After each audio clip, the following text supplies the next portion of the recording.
Sige mga tao, may malaking nangyayari ngayon sa Australia. Dahil sa mga taong katulad mo at ako. At syempre, Hippolyne Hansen ng One Nation. Matagal lang tinitingnan ng mga tao kung anong nangyayari sa UK nitong nakaraang 10, 20 taon. Ngayon, nakikita na natin itong nangyayari sa Australia at hindi mo kailangang maging henyo para maintindihan kung bakit. Ito ang nangyayari ngayon sa Australia. Hindi ito nangyayari 20 taon nang nakalipas.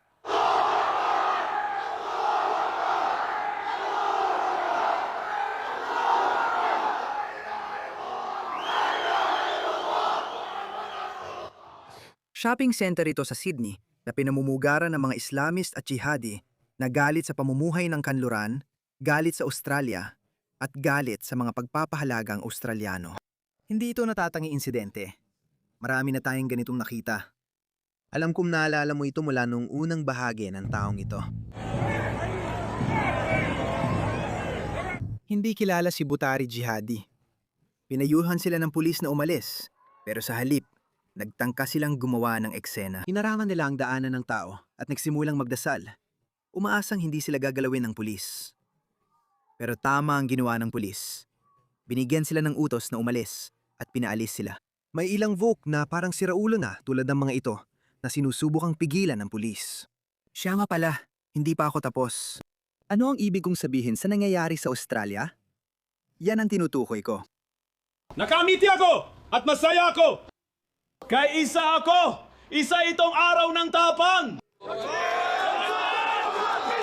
Pagkatapos nun, umiyak sila ng gumanti ang Israel at winasak ang Gaza. Ang komunidad ng mga Muslim sa Sydney noong ika-8 ng Oktubre ay nagdiriwang sa ginawa ng Hamas.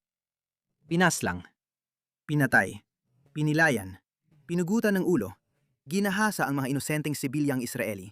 Ang taong ito ay nagdiriwang. May isip mo bang isang totoong Australiano na lumaki sa kultura ng Australia ay magdiriwang ng mga pag-ataking terorista noong Setyembre 11 kinabukasan, Setyembre 12? Hindi. Iyan ang nagbago sa Australia. Hindi pa ako tapos. Nangyari ito noong ika-8 ng Oktubre. Mezdektir, mezdektir, mezdektir. Kumusta pare, kumusta pare. Sila rin talaga ang mga Hudyo.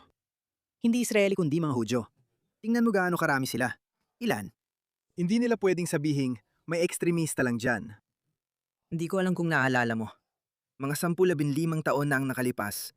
Sinasabi ng mga moderatong Muslim na kakaunti lang ang ekstremista sina Piers Morgan at BTP. Sinasabi pa rin nila yon mula pa noong dekada 2010. Pero hindi na ginagawa ng mga Muslim yon. Kahit yung mga moderatong Muslim na nagpapanggap lang, hindi na rin nila itinatago yan ngayon. Literal na 12-12 na halimbawa. Ilan lang ba ang nakita mo rito? Ilan lang ba yon? Kaunti lang ba yung mga Muslim na yon? Marami yon na mga Muslim. Marami? Sige. At hindi lang mga Muslim sa kasamaang palad. Ipapahit ako sa iyo nangyari mas maaga ngayong buwan, noong ika-2 ng Abril sa Melbourne pa nga, sa lahat ng lungsod. Tungkol ito sa hindi ko alam kung saan. Nagkaroon ng kaguluhan na ginawa ng mga kabataang Aprikano, kaguluhan ng pandarambong, at isang bagong phenomenon na napansin natin sa mga kanluraning liberal na demokrasya. Dati, sa mga itim na komunidad lang sa Amerika ito nangyayari, hindi sa Europa o Australia. Ito ang una sa tingin ko, siguro pangalawa o pangatlong malaking insidente. Bago ang COVID sa palagay ko, hindi ko pa ito nakita na nangyari kailanman. Kaya may isang bagay na talagang nagbago sa Australia. Sige, dahil dito nabuo ang One Nation Party ni Pauline Hansen at ang kanyang mga pahayag. Suportado ko yan. Para sa mga Amerikano at Briton na hindi naiintindihan kung paano gumagana ang Australia, tulad ng bansa ninyo, may two-party system din kami. Sige, ang pangalawang partido ay isang koalisyon. Tinatawag itong koalisyon. Ang Labour ay sentristang kaliwang partido. Palagay ko lumilihis sila pakaliwa dahil nagbago ang Overton window. Magulo na lahat at baka nga far-right na ako. Parang wala nang halaga ang mga label ngayon. Ang mga liberal natin ay parang Tory o Republican Party. Pero mag-isa lang sila At hindi naging sapat ang laki. Kaya lagi nilang kailangan ng alyansa sa nationals. Gitnang kanan din ang partidong ito, kaya tinawag ang alyansa nilang koalisyon. At naging matagumpay sila sa eleksyon. Pero hindi nitong mga nakaraan dahil sa ipinakita ko sa inyo. Hayaang koalisyon na dapat ay nasa gitnang kanan, lumihis din sila ng kaunti pakaliwa. Hindi sila naging konserbatibo sa kahit anong paraan. Siguro yun na talaga ang hindi maiwasang resulta ng mga kanluraning liberal na demokrasya dahil kailangan mong patuloy na magbago at ang pagbabago ay palaging papunta sa kaliwa hanggang kamakailan lang. Dahil ngayon, pasensya na sa salita, nagkagulo na talaga ang lahat. Ngayon, pinakita ko lang na ito ay nangyayari na halos kahit saan sa mundo. Kaya, ang mga tradisyonal na konserbatibong partido ay dapat maging tunay na konserbatibo o tuluyang mawala, tulad ng sa UK. Pinapapalakas ng mga Tory ang laban nila pero sorry, talo na sila ng mga partidong nagbabalik at nagre-reforma. At ganoon din ang nangyayari dito sa Australia na, sa totoo lang, sinabi ko na ilang taon na ang nakalipas. Paulit-ulit ko nang sinasabi yan. Gumagawa ako ng prediksyon na mawawala ang labor at mapapalitan ng bagong kaliwang partido. Katulad nung may bagong kanan sa Australia, magkakaroon din tayo ng bagong kaliwa.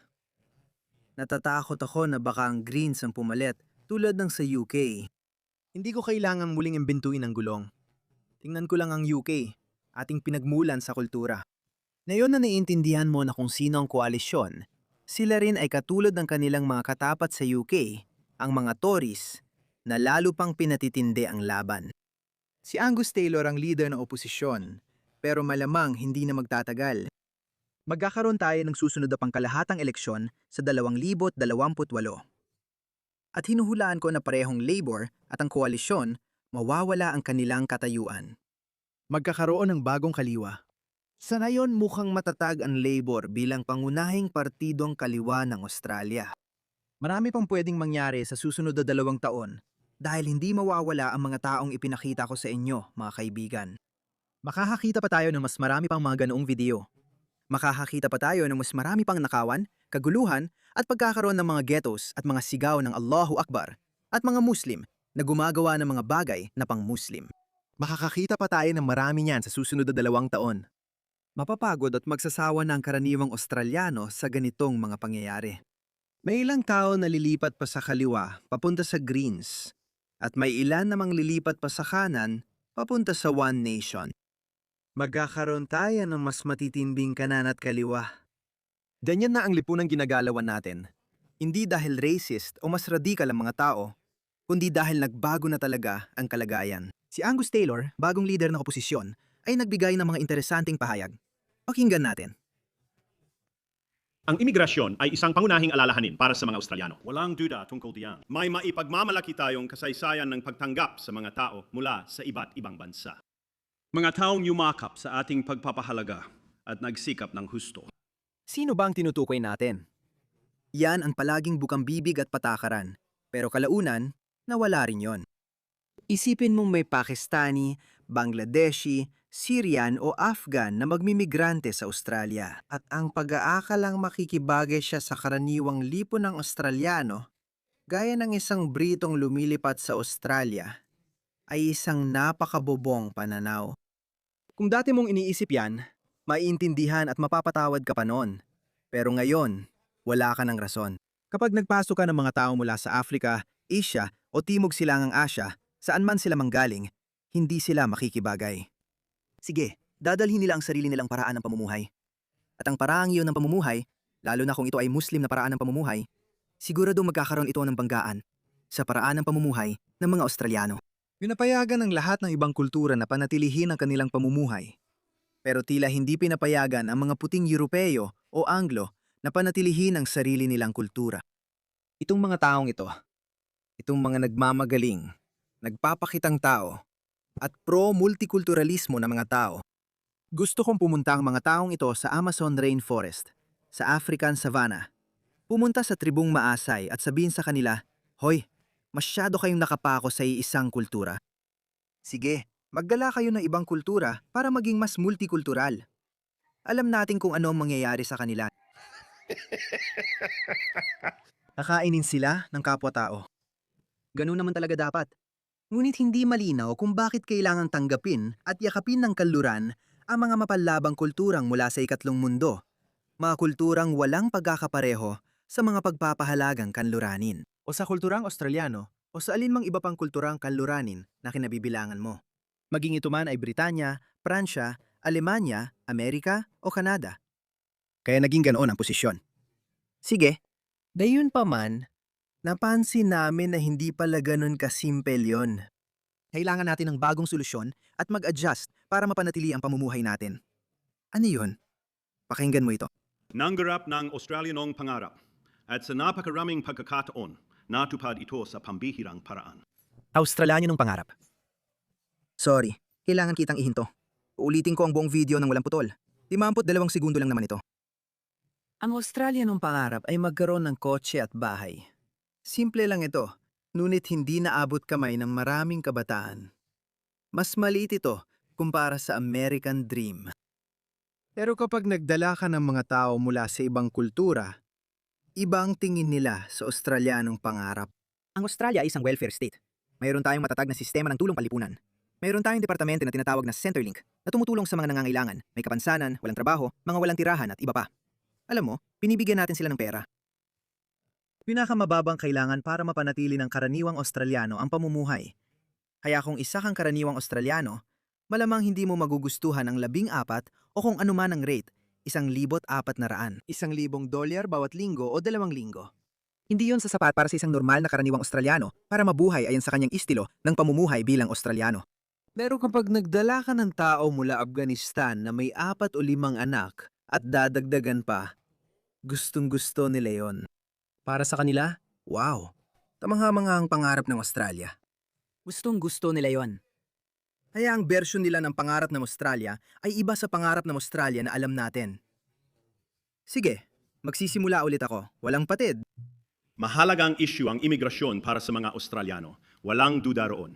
May maipagmamalaki tayong kasaysayan ng pagtanggap ng mga tao mula sa iba't ibang panig ng mundo. Mga taong niyakap ang ating mga halaga, nagsikap makamta ng pangarap ng Australia at sa napakaraming pagkakataon, natupad ito sa pambihirang paraan. Marinig natin ang mga kwento tungkol dyan kanina. Pero nagiba ang lahat sa ilalim ng laiba. Gaya ng paulit-ulit kong sinasabi, masyadong mataas ang mga bilang at masyadong mababa ang mga pamantayan. Masyadong mababa mga pamantayan. Ipinakita ko sa inyo ang mga pamantayan. At pareho dapat magbago. Sa aking pamumuno, matatag ang mga liberal. Desidido kami sa issue ng imigrasyon, matatag na ibabalik ito sa tamang antas na kayang sustentuhan at desididong ilagay ang mga pagpapahalagang Australiano sa sentro ng pulisya ng imigrasyon. Nasa sentro ng lahat ang mga pagpapahalagang Australiano. Hindi ko sinusuportahan si Angus Taylor dahil nadismaya ako sa mga pangunahing partidong pampulitika. Sa tingin ko, sinusubukan nilang makabawi o pigilan ang paglipat ng kanilang mga butante sa One Nation. Sinasabi ko na kahit ang One Nation ay dapat maging mas mahigpit pa, tulad ni Rupert Lowe. Ito ang sinabi ni Rupert Lowe. Ito ay isang Kristiyanong bansa sa ilalim ng muling na ibalik na pamahalaan ng Britanya. Mananatili itong ganon. Ako ay isang ateista, pero gusto kong manatili ang Kristyanismo sa Australia. Gusto kong mapanatili ng Australia ang Kristiyano ugat nito dahil nakita natin ang epekto kapag inalis ang pangunahing relihiyon sa komunidad. Sige. Hindi.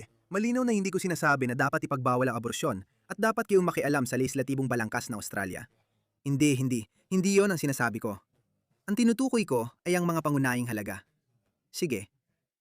Naging maayos ang pagsasama ng Kristyanismo at sekularismo sa kanluran sa nakaraang 2 o 3 taon. Sa Australia, simula nang maging federasyon noong 1900 at isa sekular tayo ayon sa konstitusyon, pero nanatili ang Kristiyanong ugat nito hanggang kamakailan. Anong ibig nating sabihin doon? Ipagbawal ang halal na pagkatay. Bawal ang pagpapakasal sa pinsan, burka o nikab, at mga korte ng Sharia. Ang mga dayuhan at pupromote ng Islam ay pinatapon. Islamismo raw, pero ipinatapon at ipinagbawal ang pampublikong panalangin ng mga Muslim. Pampublikong panawagan sa panalangin. Kapag madalas mo itong marinig o malalakas ang sigaw, ipinagbawal, may nakaligtaan ka. Ipagbawal ang mga paaralang Islamiko. Seryoso, pagbawal ngayon. Sinumang lumabag sa mga pagbabawal ay kakansilahin ang pagkamamamayan at ipapadeport. Sa mabibigat na panahon, kailangan ng mahigpit na hakbang. Iyan ang gusto natin sa Australia. Hindi ko iniisip na magagawa ni Angus Taylor ng Liberal Party o ng koalisyon yon. Hindi niya yon makakamit. Siya ang nagtatakda na napapanatiling antas ng imigrasyon. Ano yon?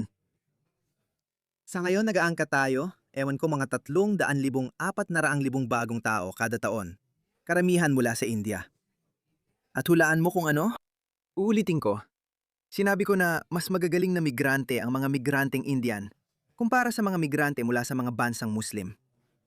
Sige, totoo yan.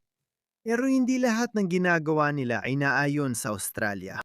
Dahil mas marami na tayo minangkat ng mga Indian. Hindi lang natin napapansin ang Holi at Diwali na dapat pamahalaan. Kasi nagsisimula ako ng mapansin. Maraming Australiano rin ang naiinis dito. Dahil sa bakasang pagkasira na iniiwan ng mga Indian o ng mga tao pagkatapos ng mga selebrasyon o kaganapan ng Holi o Diwali. Ingnan mo ito. Lumalala ang diskriminasyon sa Australia, mula pananakit hanggang magkahiwalay na birthday party. Anong ibig sabihin nito? Ingnan mo. Diskriminasyon sa kasta ay eksklusibo lang sa lipunang Hindu sa India, hindi kasama ang mga Muslim Indian.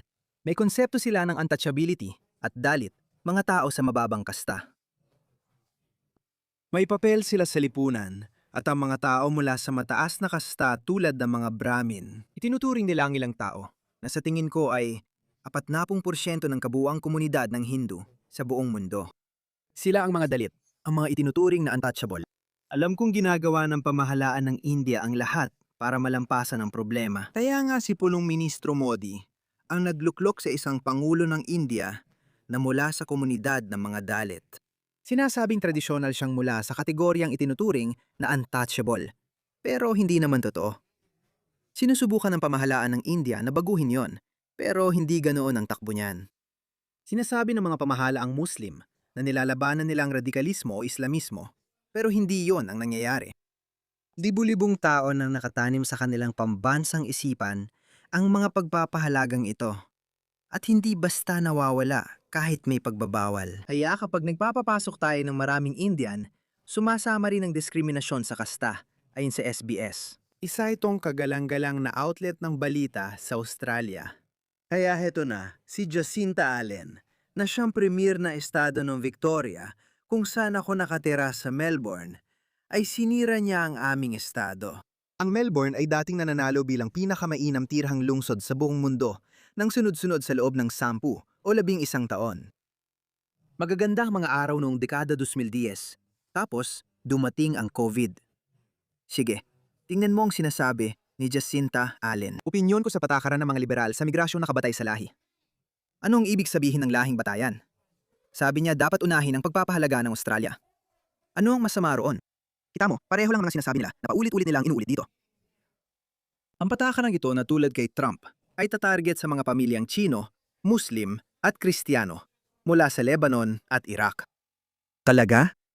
Sa nakita ko, pagkatapos ng Oktubre 7, hayagang pinuna ng komunidad ng mga Kristiyanong Lebanese ang komunidad ng mga Muslim na Lebanese. Tandaan mo yung Kristiyanong Lebanese na babae na pinatugtog ko kanina na kumukontra sa sarili niyang komunidad ng mga Muslim na Lebanese? Karamihan ng mga tao na pinatugtog ko sa iyo kanina ay taga-Lebanon. Ako ay Lebanese at ipinanganak ako sa Australia. Ang mga magulang ko ay galing Lebanon noong sila ay bata pa. At nanirahan ako sa bansang ito at naging mabuti ang bansang ito sa aming pamilya. At namuhay kami sa mundong ito at iginagalang namin ang mga batas ng bansang ito. At gusto ko lang humingi ng paumanhin sa ngalan ng aking lahi para sa kahihiyang na idulot. Para sa mga taong galing sa Lebanon na hindi ipinangganak dito, na hindi mamamayan ng Australia, na pumupunta dito para magdulot ng pinsala, galit at pagkawasak. Kaya mayroong komunidad ng Lebanese Muslim at mayroong komunidad ng Lebanese Christian. Ang komunidad ng Lebanese Christian ay mahusay na nakaangkop sa lipunang Australiano. Pero ang komunidad ng Lebanese Muslim, sumisigaw sila ng gas the Jews. Nasaan ang mga Hudyo? Putang ina ng mga Hudyo. Pambobomba gamit ang apoy. Mga sinagoga at mga negosyong pag-aari ng mga Hudyo. Hindi. Jacinta Allen, nakakadiri ka. Ikaw ang pinakamasamang nangyari sa ating estado. Hindi uubra ang mga pahiwatig mo may bahid ng lahi at ang paglalaro mo sa usapin ng lahi. Magbabago ang Australia. Hindi yan ugaling Australiano. Talaga? Dito sa bansang ito, mahalaga kung sino ka, hindi kung saan ka galing. Oo, kung sino ka. Kung isa kang jihadi, ayaw ka namin dito. Kung gusto mong gumawa ng mga Muslim na ghetto kung saan sisigaw ka ng gas the juice, ayaw ka namin dito. Kaya nga, pareho lang sila, okay? Kung labor, liberal o koalisyon ka man, wala akong pakialam. Kaya dapat palakasin pa ni Pauline Hansen ang kanyang pananalita, okay? Baka dahil puting babae siya, kaya hindi niya masabi. Ako ang patuloy na magsasabi niyan. Ipagbawal ang mga Islamic school. Ipagbawal ang burka o niqab. Ipagbawal ang halal na pagkatay. Ipagbawal ang pagpapakasal sa pinsan. Ipagbawal ang Islamistang pangang-aral. O ganito, ang ibig ko sa deportasyon ay tanggalin ang citizenship na natuturo ng ganito. Australianong imam ang taong ito. Pakinggan mo siya. Sino ang pinakamalalaking kaaway ng propeta ng Allah sa buong buhay niya? Aling bansa? Hanggang ngayon. Hanggang ngayon. Hindi. Masama. 1,400 taon na nakalipas. Hanggang ngayon. Yahud. Tama ba? Ang ibig sabihin ng Yahud ay ang mga Hudyo. Naitala ito, kaya kailangan kong mag-ingat. Naitala ito kaya kailangan kong mag-ingat. Itong taong ito, ang pangalan niya ay Imam Usair Akbar. Sige, nasa Sydney siya. Sa lahat ng lugar, syempre. Narito ang mga kapartido ni Jacinta Allen, mga ministro ng labor. Ito ang ministro ng multikulturalismo na si Julian Hill, MP. Ayan siya. At tingnan mo ito. Tinatakpan nila ang kanilang mga ulo. Nagsusuot lang sila ng improbisadong hijab. Ganyan ang Labour Party. Sige, sila ang may gawa niyan, kaya sila rin ang magdurusa. Ang koalisyon ay sinusubukan na yon na, alam mo na, mag-damage control. At sinusubukan nilang lumabas at sabihin na, well, imigrasyon, kailangan nating may gawin. Pasensya na, hindi lang dapat pabagalin ang imigrasyon sa napapanatiling antas. Kailangan din nating maglinis. Kung hindi, mauuwi tayo sa pagiging parang UK. Tingnan mo itong bagong video na lumabas mula sa UK. Ito ang Hilagang Kanlurang Londres.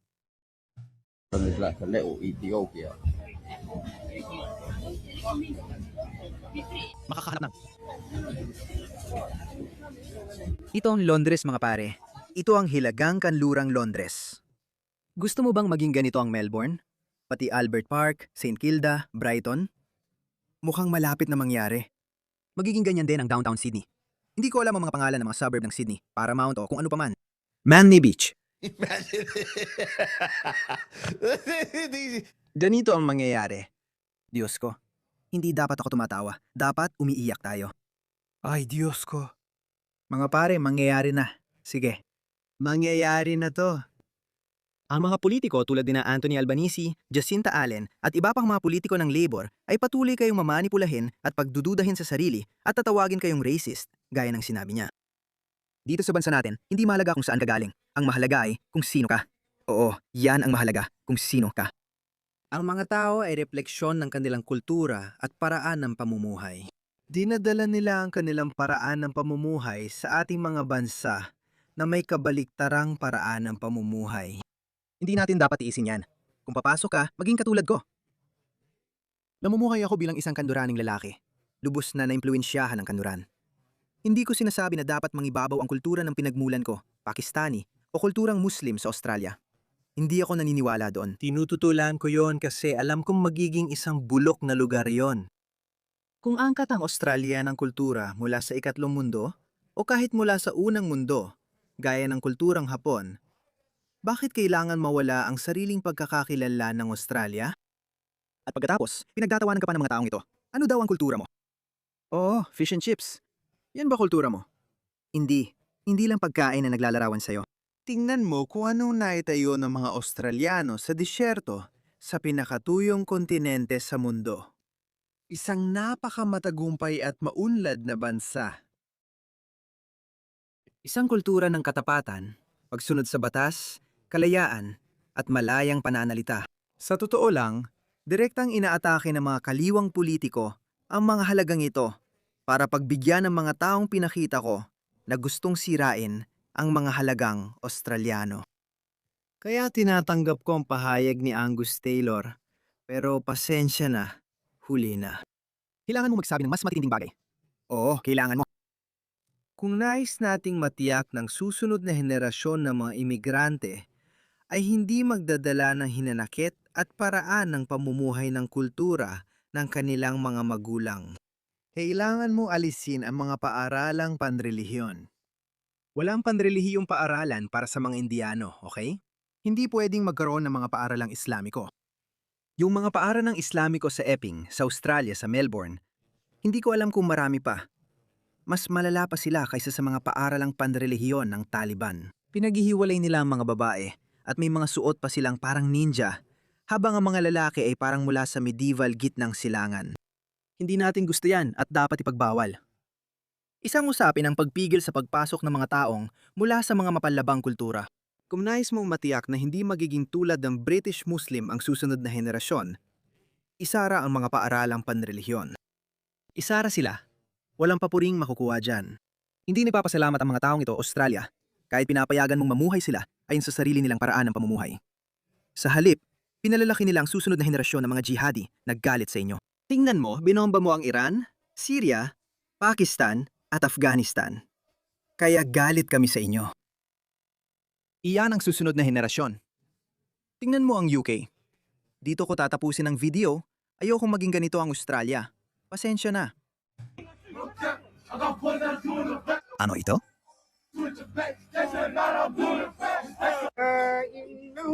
Ito ay para lang kay Alan. Ito ang ating premier. Dumalo sa multicultural na event at umupo na parang isang tunay na dhimmi. Alam mo ba ang dhimmi? Ito ay hindi Muslim na pangalawang klaseng mamamayan sa Islamic Caliphate. Para siyang dhimmi, pero hindi naman siya nagsuot ng hijab. Siguro sapat na yon. Mapipilitan din siya magsuot nito pag lumakas pa impluwensya nila.